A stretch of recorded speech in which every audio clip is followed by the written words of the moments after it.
Hello everyone, I'm Dr Namrita Sandhu, and today I'll be sharing my 6 top tips to have that period talk with your child.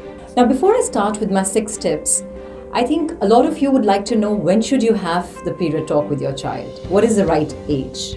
It's best to start the conversation early and slowly build on it in an age-appropriate manner. Over the years, you can give your child more information as and when the child is ready.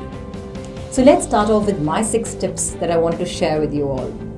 I think my tip number 1 is ditch the drama and be direct. The strategy is to create more comfort around such awkward topics. And it would be a good idea to use the correct terminology for various body parts from a young age. I don't think it's really correct to use derogatory words for vagina and vulva because it kind of adds to the notion that private parts are dirty and taboo, and it adds to the embarrassment. So my tip number 2 is to make the child comfortable. You should try and look for a natural moment to start and have that conversation with your child. Maybe if you're probably out shopping for your sanitary napkin and the child asks you, what is it? That could be a good start. Or maybe when child asks you, Mama, from where did I come from? Or how are babies made? So instead of giving them some cockable stories, explain the process to them in an age-appropriate manner. It would be a good starting point for them. Or if the child never asks you about it, you could also start the conversation yourself by asking them what they already know about the topic and slowly build from there. But the idea is to make them comfortable. You could grab an ice cream, take them for a walk, and make sure they're really comfortable and then have this talk with them.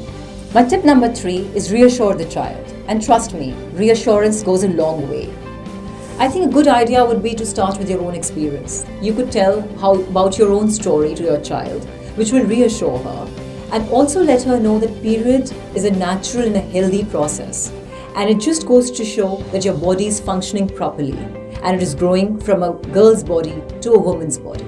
You could reassure her by saying that more than half of the world's population gets their periods and it does not hurt.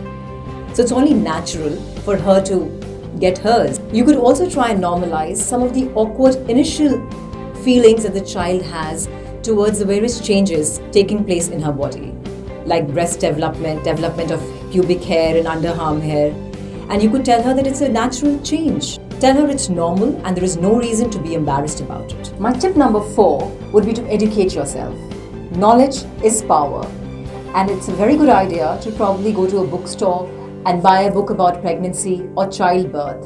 And there are beautiful books available in the market which have beautiful illustrations which make this talk very easy, and you can talk to your child, teach them in a very age-appropriate manner.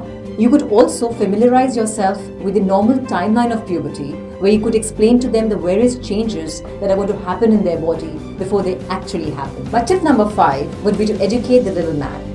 Kids are naturally curious about each other's bodies, and when boys learn about the changes that happen in a girl's body, I think they'll become very sympathetic and empathetic partners. Part of the shame and stigma has been linked to the secrecy and girls-only mentality of the past generation. We must break these barriers and learn about each other's bodies. My tip number 6 would be to include the dads. I think most fathers did not grow up with a lot of information about periods and puberty. So I think it's a very good idea, and these days most fathers are stepping up, they're asking questions and they're really eager to learn and have this conversation with their kids. It's especially important for single dads to be active in this conversation. And I think if the single dads are a bit uncomfortable, they could ask their mothers or maybe their sisters or a female friend to help them have this conversation with their kids. So those were my top 6 tips to have the period talk with your child. Hope they help you. Good luck with your talk, and don't forget to give your daughters a hug.